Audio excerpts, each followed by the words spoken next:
कपास किसान याप वेंटने जय जवान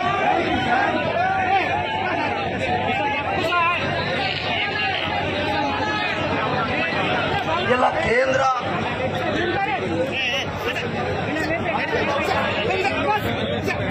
ఈరోజు అఖిలపక్ష రైతు సంఘాలు అఖిలపక్ష పార్టీలు బీజేపీ కాంగ్రెస్ మినహా అన్ని రాజకీయ పార్టీలు అఖిలపక్ష రైతు సంఘాలు అట్లాగే ఆదివాసీ సంఘాల ఆధ్వర్యంలో జాతీయ రహదారి నిబంధన జరుగుతూ ఉంది.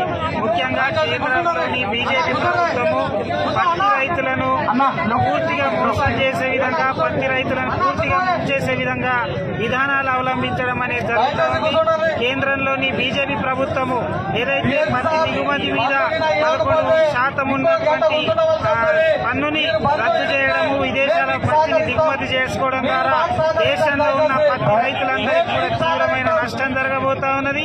అట్లాగే ఇక్కడ పండించిన రైతులకు కపాస్ కిసాన్ యాప్ అనే పేరుతోటి రైతులను అమ్ముకోనివ్వకుండా పంటలను అమ్ముకోనివ్వకుండా చేసే పరిస్థితి ఈరోజు కనబడతా ఉన్నది. అట్లాగే గతంలో ఎకరానికి 13 కుంటల వరకు అమ్ముకునే అవకాశం ఉండేది.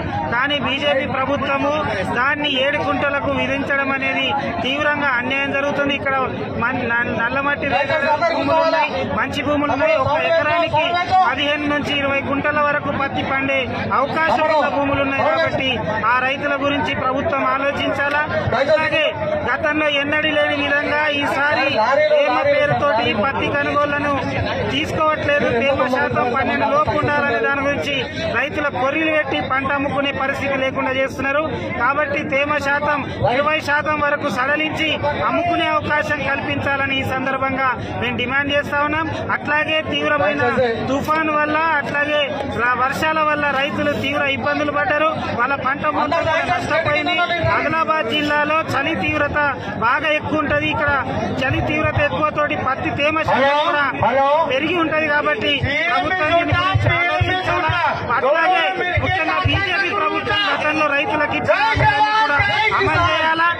పత్తి రైతుల సమస్యల్ని పరిష్కరించాలా, సోయా రైతుల సమస్యల్ని పరిష్కరించాలా, పంట నష్ట పరిహారం ఇవ్వాలా, కపాస్ కిసాన్ యాప్ను రద్దు చేయాలనే డిమాండ్ తోటి ఈరోజు జాతీయ రహదారి దిగ్బంధనం అనేది జరుగుతుంది. కాబట్టి ఈ జాతీయ రహదారి దిగ్బంధనం తోటి ఇప్పటికైనా బీజేపీ పార్టీ అట్లాగే రాష్ట్రంలో అధికారంలో ఉన్న కాంగ్రెస్ పార్టీ రైతుల కొర్రీలు పెట్టకుండా పంటను అమ్ముకునే